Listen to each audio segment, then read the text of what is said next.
All right. Welcome back into the Between the Hash Marks podcast. The NFL draft officially in the rearview mirror. The schedule release in the coming days. We have bigger news and legitimately bigger fish to fry here on the podcast. I'm Matt Lombardo, as always, joined by my friend, colleague, mentor, the purveyor of the Two Deep Zone, a man who looks like he's ready to hop on a flight, Mike Tanier. Mike, what's going on, my friend? I never realized how much I looked like Andy Reid in a Hawaiian shirt until I put on a Hawaiian shirt. This is terrifying. But I'm guessing people who are watching us, if you're watching us, might be a little confused as to why you and I are decked out in the Hawaiian shirt. It's not Gonzo Friday going back a few decades here in Greater Philly. Why are we doing this? Yeah, I have the Hawaiian shirt. I have the beads from the visit in Maui a couple of years ago. We both saw the report that the Los Angeles Rams are holding a mini camp in Maui, and I think we should try to go. Can you, as the veteran of the podcast, can you make this happen? I'm going to be sending out our credentials on both of our behalves, a credential request to the Rams to let us go. We may bump Jordan Rodriguez or somebody like that. It's no big deal. It's no big deal. We'll get there. We'll figure out the expenses. Yes, You know need me, those. I love 13 hours on a plane. I'm sure you do too. Yeah, well, with the two layovers in between, I don't know the last time you flew to Hawaii, but usually there's a Zero. layover in a hub somewhere, and then you lay over again in San Francisco, and then you hop on the flight, which is still another like 4 hours to get to Hawaii. But when you get there, you're in paradise. And we don't need to splurge for the White Lotus or the Marriott on the beach in Maui. I can shack up at the airport courtyard in Maui. I'm sure it's still a great backdrop to do the podcast. We'll get to cover the practice in shorts and shells. Maybe we get a couple of Mai Tais while we're out there. Mike, I'm all in. Yeah, we have friends who used to cover the Pro Bowl when the Pro Bowl was in Maui. And back when they used to expense reporters to go to Maui to cover the Pro Bowl. And it was like the ultimate flex move by these reporters to go out there because you wind up having cocktails with the players. Now that is not how Rams mini camp is going to go. You're not going to sit and have a Mai Tai with Matthew Stafford, as exciting as that is. But what a flex by the Rams. Now, the reality in our business is nobody would pay for us to go out there. We cannot get credentialed. I'm sure the higher level Rams reporters will be the only ones who can go out there. But it got me thinking, what would your dream mini camp or training camp location to cover as a reporter will be? Now, remember, we're talking about August, we're talking about June. So I don't know if it would be Maui for you. Where would you want to go? Yep. Yeah, Maui is up on the list, but I have two. Can I offer two? I have two I came up with today. Yes. The first is Fiji, because who wouldn't love to go to practice and then go back to your little bungalow on the water, and you're sitting there typing out your post-practice notes and your QB report cards and whatever story you're working on. And there's a stingray over there, or you get to watch the barracudas through the glass floor swimming underneath you, and all those sort of fun things that you do in those bungalows. So Fiji would be on my list. I'll share my second one after I hear your first. But one of my fears for all of these, and this goes back to when we covered the Super Bowl, I think it was in Miami, and as you know, I got like a Cadillac hotel room, courtesy Bleacher Report. I was in South Beach, and every time I would send a picture or a text back to my wife, the response was some variation of "You up here in Jersey in the middle of February with children running around." You would encounter the same thing, no doubt, if you were in Fiji. But I'm not a beach guy. And I don't like the heat and That's humidity. stunning. That's stunning. I would have never guessed. No, I go to Ocean City with my wife, and it's like I'll walk on the boardwalk and get coffee, and I'll sit and read a book. And she'll go swimming and all. I'm not a beach guy, so my first choice for a dream, Prague. Ooh. I want to go to Prague. I don't know what NFL team would play in Prague, but it's an ancient city in the middle of medieval walkways you go through. Everything is either a bar with really high end Czech beers or a dispensary, surrounded by cathedrals and beauty and everything like that. So you go cover the team. Weather should be okay. When I visited Prague, it was 100 degrees, but the weather is normally okay. Dollar goes a long way, so you could afford it, unlike Fiji or unlike Maui. And again, be intoxicated when I'm not working, and maybe when I am. Now you have Can't another beat choice. that. My second choice would be the Amalfi Coast. The scenery has got to be awesome. check off the list of on the bucket list of going to the old country. Maybe I sneak away for a day and visit where the ancestors emigrated from. Great spot from the hotel balcony to right away on the QB report cards and post-practice notes. And you're only 3 hours away from Rome. So maybe we can convince the team we're covering to stage an inter-squad scrimmage at the Coliseum. And how great would that be? We could hold a conclave too. Yes, while we're there.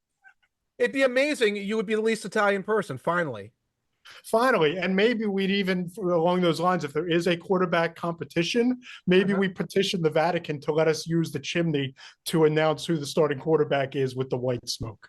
Pope Joe Flacco. You can see it all happening. That sounds amazing. You could talk me into the Amalfi Coast there because it's olive oil. I'm not a seafood guy either, but there's all kinds of amazing delicacies there. I can see it. So we're going to Europe, but you're definitely hitting the beach during these. Yes. Now, of course, what's the reality for us if we're lucky? East Rutherford. East Rutherford or the shadows of the Navy Yard in South Philadelphia, one of the two. Well, I don't mind South Philly. First of all, it's a really short drive, but you remember East Rutherford. You remember the stinging flies? The stinging flies, and for whatever reason, in their infinite wisdom, the New York Giants always hold their press conferences outside, and you have Newark Airport half a mile down the road. So your Brian Dable is talking about like the defensive tackle who had like 4 sacks in practice the day before, and all you hear is yes. Your audio cuts out because of the airplanes taking off and landing overhead during the press conferences. So as far as dream training camp venues are concerned, East Rutherford might be the nightmare. Speaking of someone who was on that beat for 3 years, spending 3 summers in 117-degree weather and 88% humidity, with the stinging flies and the airplanes and the vast wasteland of parking lots with the sun beaming off the macadam. Thanks, but no thanks. Absolutely. I remember all of that. So I'd take Maui.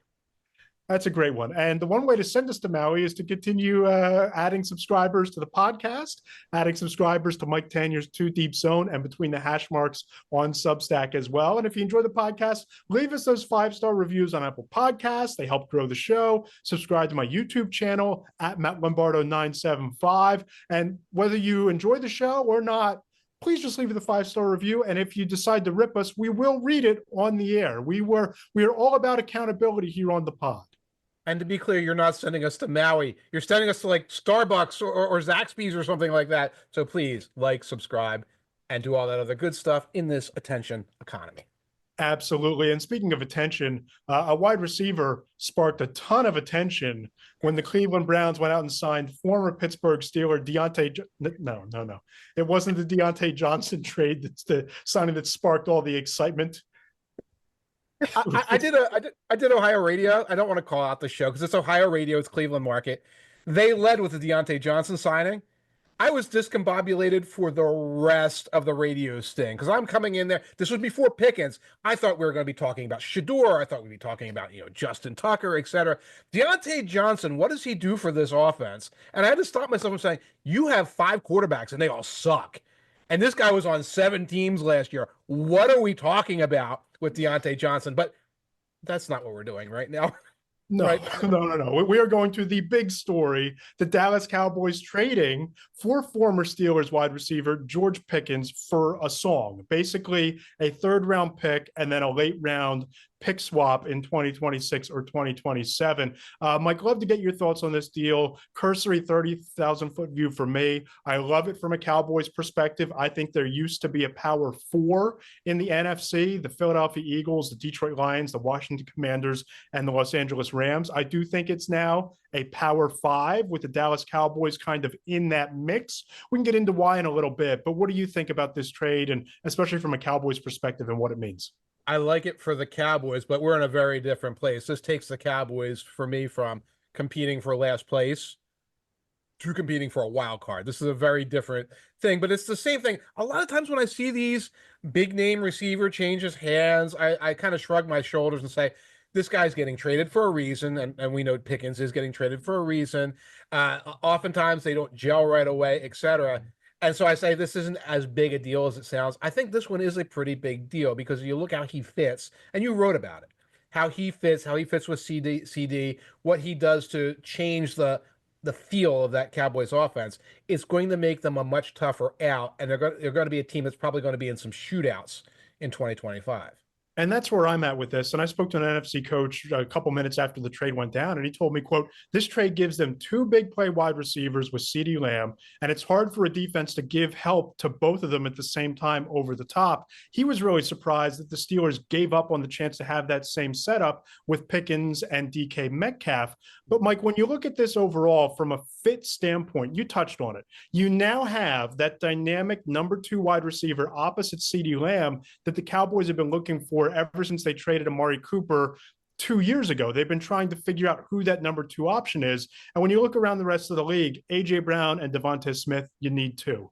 Justin Jefferson, Jordan Addison, you need 2. The Bengals, T. Higgins and Jamar Chase, you absolutely need 2 for it to work. The Cowboys have realized that. They finally get it. And I've had a lot of people on social media suggest, like, when has George Pickens ever been a difference maker? This is a kid who averages 16.3 yards per catch, and his quarterbacks have been Russell Wilson, Justin Fields, Kenny Pickett, and Mason Rudolph. And he's averaged north of 16 yards per catch, and he now gets Dak Prescott, who the last time he was healthy, threw for a league-high 36 touchdowns. So I think this is going to work out just fine for Dallas, even better for Pickens. He was a difference maker last year. He was a difference maker last year, both for Fields, but more for Wilson, who could get him the ball more consistently. There are games where the only reason the Steelers got to 20 points or whatever was because of 1 or 2 bombs. And that's what you have to look at for Pickens. I think sometimes these guys play PPR fantasy football, and they'd be like, oh, he only had 48 yards. That's not a difference maker. It was on 2 catches. It was right. 2 catches that led to a field goal and a touchdown because of what he did. It was a jump ball. And, he's going to want the ball a little bit more than that. He's going to want, obviously, more accurate passes thrown his way. He's your vertical boundary jump ball, 50-50 contested catch guy.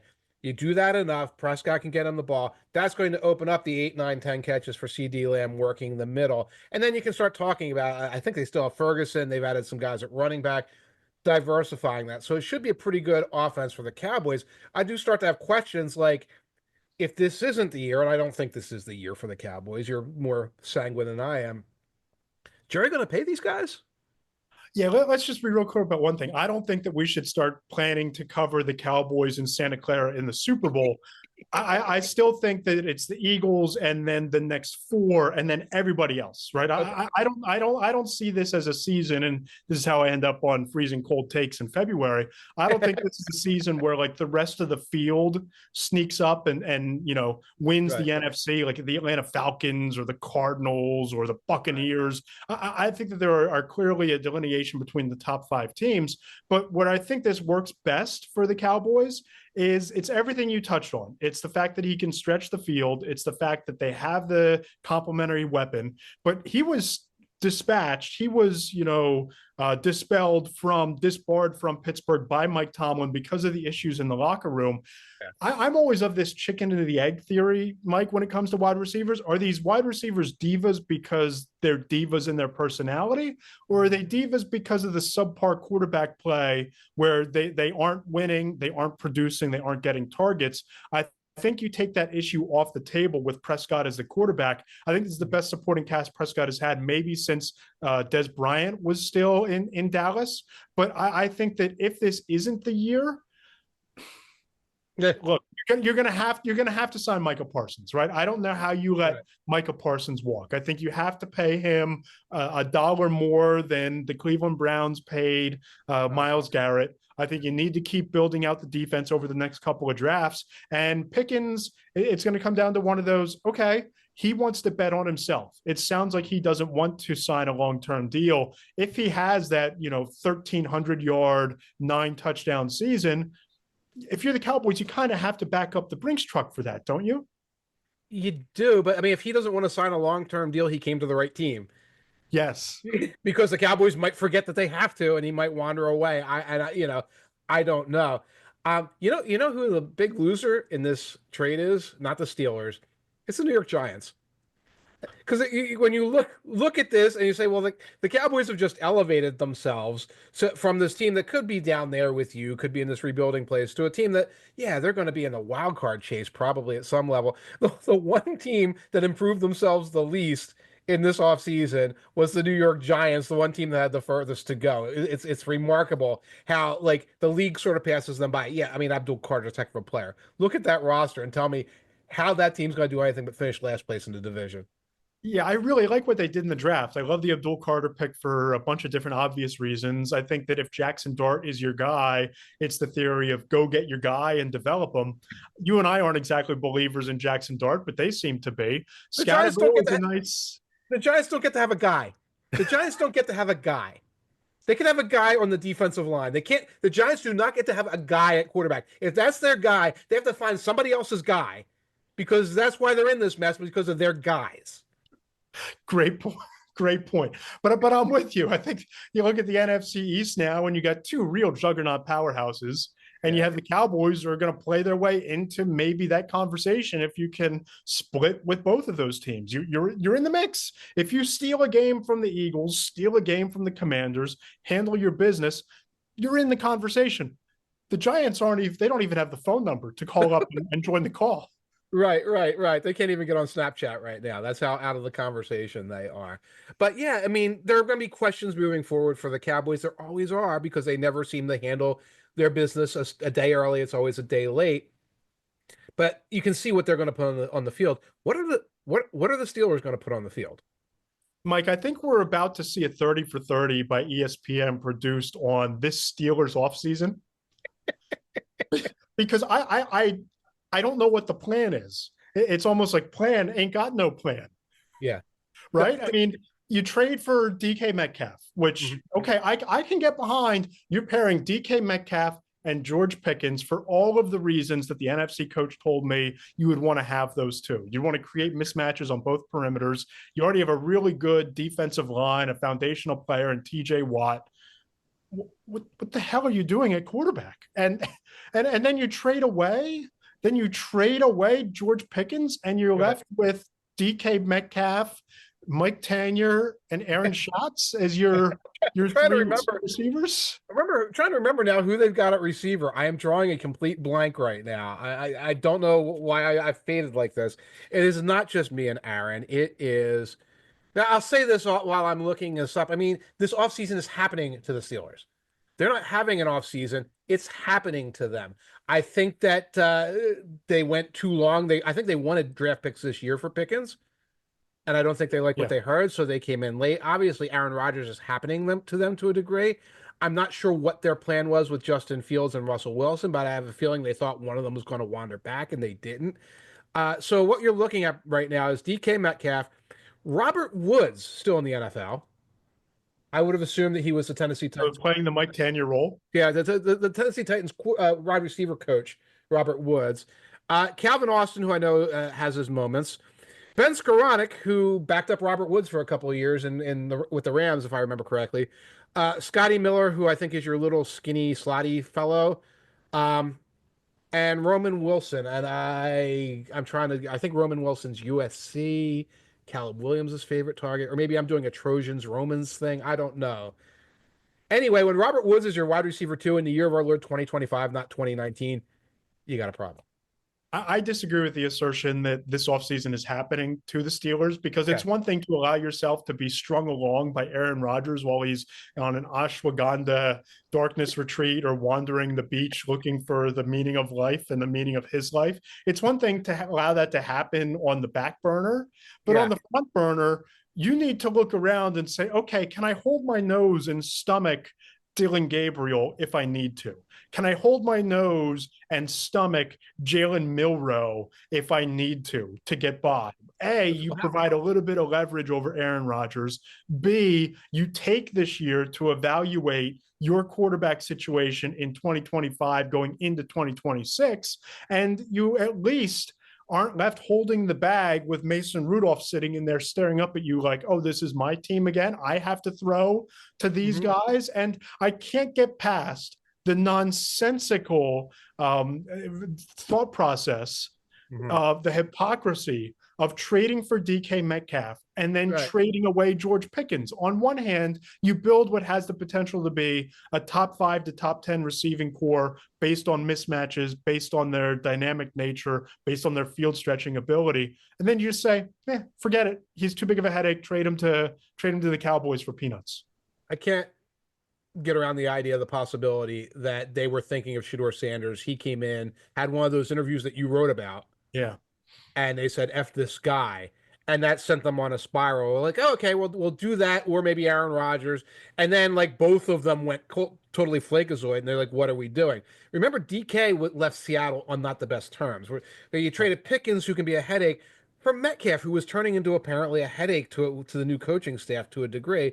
So you don't even like, well, we got a culture driver or something like that. You're still in this place where you've got sort of the prima donna mentality out there that you have to manage, and you got Will Howard and Mason Rudolph at quarterback. And forget about tanking going into this year, Mike, for the Steelers. It is dive for Drew time.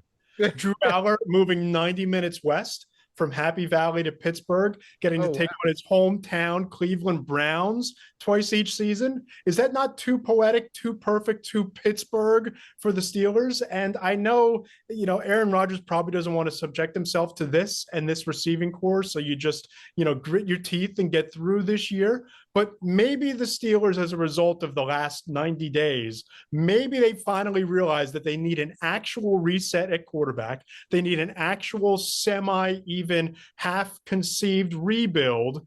But the bigger question for me, and I'll pose it to you, Mike, is Mike Tomlin able to survive a year from being all in for Aller? First of all, I love how you found the Penn State angle on this. Congratulations. I like the idea they're going to do that while Mara and Ursay battle for Arch Manning. Like this is how this is going to go. Um, this is where Tomlin can finally run into trouble because up until now, the whole thing with Tomlin is obviously the team's sort of disappointing, but they do make the playoffs, and it's a tightly run organization where you understand the logic and the plan. Right now, the logic and the plan is incomprehensible. So if ownership turns around and say, what was that? What did we do this offseason? Why did we put ourselves in this position? He better have an answer for them. Because I think this is the point where you can say, look, the vision you had, we saw it through Kenny Pickett and we saw it through Russell Wilson, and then, the defense is going to carry us.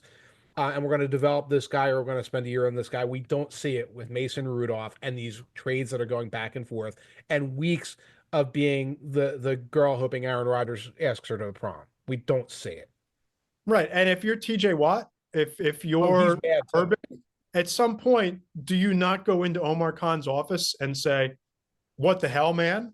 Right. Do you not go in there and say, listen, I see the money that's getting thrown around at Myles Garrett. I see Right. what could be coming down the pike for Micah Parsons. I see that this is at least 2 to 3 years away from being a year away in the AFC, which isn't getting any more winnable when you look Right. at what the teams at the top of the conference have done. At some point, this is going to devolve into maybe Aaron Rodgers comes and saves the day and we can win 10 games and go into the playoffs and lose again like we always do, to it being a calamity of a 4-win season. And at that point, I don't know if an organization that's as reticent to change and turnover as any as there is in all of sports, if the Rooney family doesn't look at this and say, okay, we need a reset at quarterback. Thank you for all you've done, Mike. We'll talk to you in a few years about going in the Ring of Honor. Thank you for what you've done, Omar. It's now clean sweep, clean slate, fresh start for the Steelers. What's remarkable is I just triple checked. This TJ Watts, this is the final year of his contract. The Steelers do usually do the extension in the final year. They usually wait till the final year, but then they're pretty quick. And for a core guy, they're pretty generous. They better get on that. Yes. They Yeah. better get on that one right now. Here's a problem we solved so that Watt's happy and they can point to the idea that, like, no, we're not just adrift right now. And you better bring one of those PGA Tour size checks just to fit the number of zeros you're going to need on it to placate TJ Watt to stomach a rebuild. Absolutely. So in addition to the humiliation in Pittsburgh, what is happening in Miami? I mean, we're all dressed for vacation going to Maui to cover the Rams, but in Miami, man, it is anything but a restful offseason. I put this on our thing here because every time I hear something coming out of Dolphins headquarters, it sounds like they are just trying to humiliate Tua. And Yes.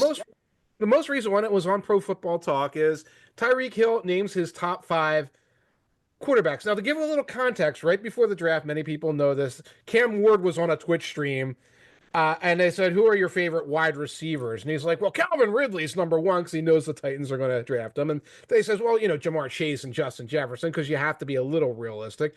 And they said, "And you know what?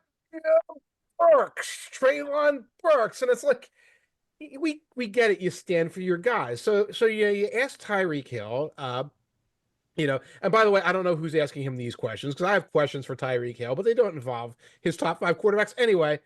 And he's like, well, Mahomes, okay, Allen, okay, Burrow, Lamar. okay, Lamar Jackson, and now you're at number 5, and here is your time to stand for your guy. Here's your time to stand for Tua, the guy who you've been working with for the last couple of years, and you say Baker Mayfield. Baker Now, Mayfield. not only is Baker a little bit out of left field here, but Right. it's not even like you look at Tampa Bay and you're like, oh, I'd love to play with Baker. I'd love to play with Mike Evans. They re-signed Chris Godwin. Right. They had Right. Jalen McMillan on the roster, who's an ascending talent, and they brought back Chris Godwin. So there's not even room in the inn for Tyreek Hill to move from Miami to Tampa. I'm perplexed by this one. Yeah, if you had said Dak Prescott, you're like, and before the Pickens deal, because that they were very concurrent, it might be, okay, I see what he's doing. He's trying to get the next job. You're right, he's not trying to get the next job. He's doing this, like, it seems like he is negging to it. Now, a couple of weeks ago before the draft, Chris Greer was doing the Lion season interviews where they all go up there and they lie about things. And they asked him to rattle off the team leaders of the Dolphins. Well, that's tricky because the Dolphins seem to lack a lot of leadership. But he goes out and he names names. He names Tyreek Hill as a leader. He doesn't strike me as a leadership guy, but whatever. He names Alec Ingold, the fullback. Okay, fullbacks tend to be leadership guys. He names everybody. He stops short of the ball boy. He never names Tua. He never names Tua. And then on top of that, there was another one where, they're talking to him. It's like, well, it's inexcusable how often how he fails to stay healthy.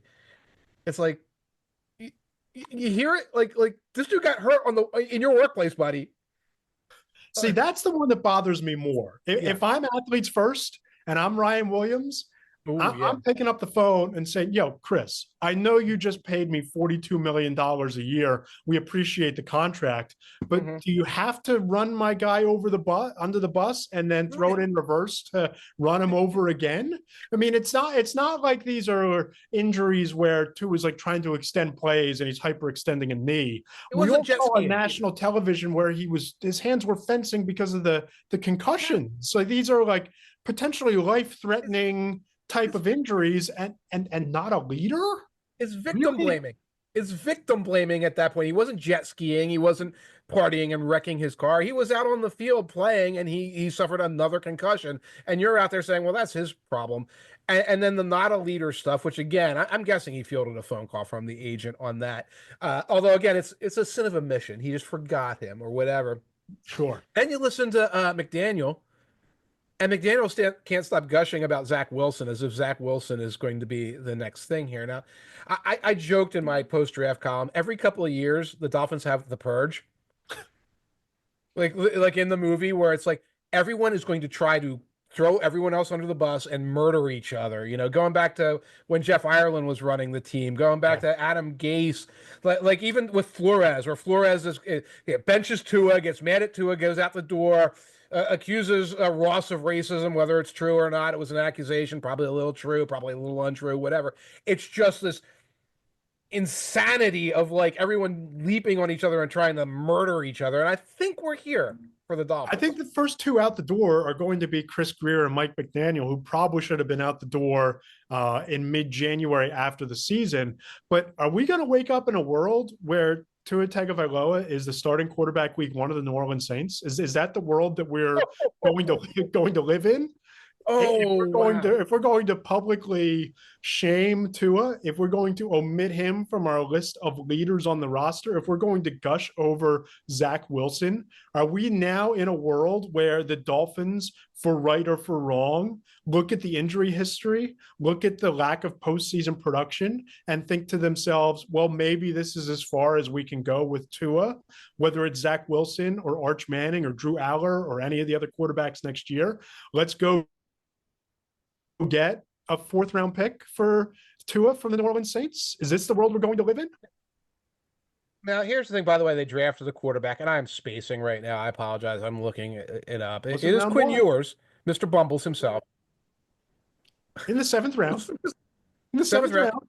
Well, that's a not quite good irrelevant, but not relevant. that's a good place for Quinn Ewers. If the 25th round no longer exists, seventh round's a good place for him. But he's like a Mr. Winner sauce. If you're feeling I'm a genius coach, I'm a genius GM, you give him a chance. See, a normal team might look at this and say, crisis opportunity to trade him to the Saints. Like right now, Saints would sign him for $375 million that they don't even have. It would be interesting. Yes. The Dolphins don't do that. They're going to spend the rest of the year hurting Tua's draft tradability by complaining about him, by possibly, let's hope he doesn't get seriously hurt again, by risking him again, by putting him out there on this team where they're getting rid of assets. There's a Jalen Ramsey deal that might still be happening. So when they turn around and say they're tired of Tua, they're going to make sure they don't get anything in response in exchange for him. That's how the Dolphins do this. It's not a normal purge. Guys don't get traded. Guys go after each other like knives out, and then they wind up doing one of their reboots. Speaking of reboots across the NFL, we have to touch on this because it's going to get voted on probably before the next podcast that we host together. The Tush Push, it survived the annual meeting in Palm Beach. I believe that was the end of March, early April. And now the Green Bay Packers had the opportunity to revise their proposal to ban the Tush Push. My feelings have evolved minusculely on this, but where are you at as this next round of tush push, white smoke, black smoke is upon us very soon? The tush push conclave. Everything's a conclave today. I haven't evolved. First, if it gets banned, that's the Jalen Hurts rule. Call it by its name. I don't want to see it banned. I don't understand the logic behind it. I am tired of people on the internet telling me things like, well, I find it a boring play. I had somebody come on Blue Sky or whatever say, well, I'm just against mass plays like that. I'm like, what do you mean against mass plays? When did you form an opinion about mass plays? There are no mass plays like that. You're mad at the tush push because you're like a Bills fan or a Packers fan or something, and you didn't run it and you lost. That's what you're saying. Don't tell me you have this thing about like the 1904 Yale playbook. Don't hit me with that nonsense. So I don't like it. I don't think it should be banned. I don't think they have the votes, but maybe you know otherwise. How have you evolved? Yeah, I don't, I'm with you. I don't think that it should be banned, but if it is, just a deep dive into the numbers here. The Eagles' tush push success rate last year was 81%. The Eagles and the Buffalo Bills combined for an 87% success rate when you factor in both teams running the tush push throughout the course of the year. So I've started to kind of wonder in my own mind, how impactful is the push of the play really? Or is it just intimidation factor? Oh, here comes the tush push. We better be ready for it. Because I saw a stat that the average per team first down quarterback sneak conversion rate is actually 82.8%. On just a straight QB sneak, line up, traditional, what people want this to be. And I almost wonder if Jalen Hurts' lower body strength and his leverage combined with Cam Jurgens and before him, Jason Kelsey, spending 23 hours a day in Jeff Stoutland's office practicing how to get low enough to make this impactful over and over and over is actually the winning combination, and not Saquon Barkley or before him DeAndre Swift, barreling into Hurts and pushing him over the line of scrimmage. I just don't know. And I'm with you. I think that taking innovation, which this play clearly is, out of the game is a net negative for the sport, for the fans, certainly for teams around the league. But I just wonder, and if there's injury data, the NFL should have presented it by now, if that's the justification that players get hurt exponentially more against this play. But I do wonder, knowing the success rate of the tush push against a traditional QB sneak, if maybe this isn't just some grand plan by the NFL to keep us talking about the NFL in April and May between the draft and the schedule release happening. Yeah, I don't think it's that. I think you've got these coaches who it breaks their real football rule. That's not real football. And if we let coaches decide what real football is, God only knows they'd outlaw the forward pass. Some of these guys would outlaw helmets based on their thought of what real football is. You do not want like Jim Harbaugh's opinion on what real football is. So I think that's what's going on there. I think there is a little bit of a safety concern, but there's no numbers to back it up. And there is a perceptual concern based on exactly what you said. For years for sneaks, 4th and 1 sneaks, goal line sneaks, it's around 80%. It's been around 80%. So it goes up to 81 or 83%. The Eagles may get 1 or 2 sneaks a year that you can see like the second effort is clearly a mass of guys getting pushed forward. Most of the time, Hurts has it automatically. So it's kind of a non-issue. It just, at this point, it becomes, and I'll say this. We grew up Eagles fans. We covered the Eagles. We got Eagles stuff behind us. When you win the Super Bowl, and immediately afterwards, it's like, well, that was illegal. They did illegal stuff. I don't want to hear it. A couple of years ago, when you beat the 49ers, and then you get to, well, the quarterback got knocked out. Yeah, quarterbacks get knocked out, especially when they're rookies, especially when the defense gets 70 sacks. That's football. I don't want to hear how there's an asterisk next to it. When you watch the Eagles beat the Patriots in the Super Bowl, and you hear Chris Collinsworth going on for the entire game, well, God, I don't even know what the officials are doing here today. After a while, it becomes a secretion of, you know what? Screw all of you. Screw all of you. All right? The Eagles won. Get over it. Deal with it. We know it doesn't fit your worldview of who's supposed to win. They did it. Deal with it. Stop trying to make it illegal every time they do. And not to mention, if you take the tush push out of the equation, the Eagles still sacked Patrick Mahomes 6 times without calling a blitz the entire night. The rookie cornerback Cooper DeJean still had a pick 6. Zach Bond still had a timely interception at the end of the half. Jalen Carter still like murked Matthew Stafford, so he threw a ball out of bounds, and on 4th down in the snow. Show me where it had that actual difference for this team. Right. It's almost like the spiteful, vindictive, you're not allowed to have nice things move. And I see you, NFL, and I see you fans, and I am not having it.